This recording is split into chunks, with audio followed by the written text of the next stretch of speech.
ಮೊದಲನೇದಾಗಿ ಇಂಥ ಘಟನೆಗಳನ್ನು ನಾನು ಅತ್ಯಂತ ಕಠಿಣ ಶಬ್ದಗಳಿಂದ ಖಂಡಿಸ್ತೀನಿ. ಯಾಕಂತಂದರೆ ನಾವೆಲ್ಲ ಬಹಳಷ್ಟು ಸುಮಧುರವಾಗಿ ಎಲ್ಲರೂ ಚೆನ್ನಾಗಿ ಇಲ್ಲಿ ಇದ್ದೀವಿ, ತಮಗೂ ಎಲ್ಲರಿಗೂ ಗೊತ್ತಿರ್ಬೋದು.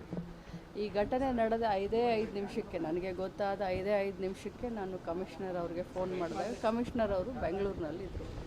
DCP ರೋಹನ್ ಅವರಿಗೆ ಫೋನ್ ಮಾಡಿ ಘಟನೆಯ ವಿವರವನ್ನು ಎಲ್ಲ ಅವತ್ತೇ ತೆಗೆದುಕೊಂಡು ಯಾರು ತಪ್ಪಿತಸ್ಥರಿದ್ದಾರೆ, ಯಾರು ಸರ್ಕಾರಿ ನೌಕರಸ್ಥರ ಮೇಲೆ ಕೈ ಮಾಡಿದ್ದಾರೆ ಅವರನ್ನು ತತ್ಕ್ಷಣ ಅರೆಸ್ಟ್ ಮಾಡಿ ಅಂತಲೇ ನಾನು ಡೈರೆಕ್ಷನ್ ಅವತ್ತೇ ಕೊಟ್ಟಿದ್ದೀನಿ. ಅದರ ಜೊತೆಯಲ್ಲಿ ಇವತ್ತು ಎಲ್ಲರೂ ನಾವು ಸ್ವರಾಜ್ಯದ ಬಗ್ಗೆ ಮಾತನಾಡ್ತೀವಿ. ನಾವೆಲ್ಲರೂ ಮೊದಲು ಭಾರತೀಯರು, ಕನ್ನಡಿಗರು. 50 ವರ್ಷದ ಸುವರ್ಣ ಮಹೋತ್ಸವವನ್ನು ನಾವು ಬಹಳ ಹೆಮ್ಮೆಯಿಂದ ನಾವು ರಾಜ್ಯ ಸರ್ಕಾರ ಆಗಿರಬಹುದು ನಾವೆಲ್ಲರೂ ಸೇರಿಕೊಂಡು ಆಚರಣೆ ಮಾಡಿದ್ದೀವಿ. ಸ್ವರಾಜ್ಯದ ಬಗ್ಗೆ ಮಾತನಾಡಿದಾಗ ಭಾರತೀಯರು ಎಲ್ಲರೂ ಒಂದು ಅಂತ ಹೇಳಿದಾಗ 4 ಜನ 5 ಜನ 10 ಜನ ಇಂಥ ಪುಂಡರು ಬಂದು ಈ ಒಂದು ಭಾಷಾ ವಿವಾದವನ್ನು ಎಳೆದುಕೊಂಡು ರಾಜಕಾರಣದ ಬೇಳೆನ ಬೇಯಿಸ್ಕೊಳ್ಬೇಕು ಅನ್ನುವಂಥ ಇದರಲ್ಲಿ ಈ ರೀತಿ ಹೋಗ್ತಾ ಇದ್ದಾರಲ್ಲ, ಅದನ್ನು ನಾನು ಖಂಡಿಸ್ತೀನಿ. ಇಲ್ಲಿ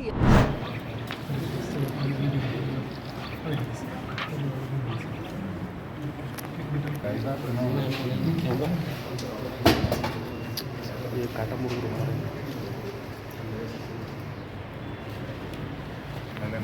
ನಮ್ಮ ಡಿಪಾರ್ಟ್ಮೆಂಟ್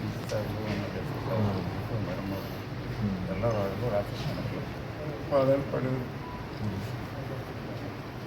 ನಾನು ಪೊಲೀಸ್ನವರು ಹೆಲ್ಪ್ ಮಾಡಿದ್ರು. ರವಿ ಪಾಟೀಲ್ ಅದೇನು ಸರ್ ಸುಳ್ಳು ಕೇಸ್ ಹಾಕಿರಲಿಲ್ಲ, ಅದನ್ನು ಬಂದು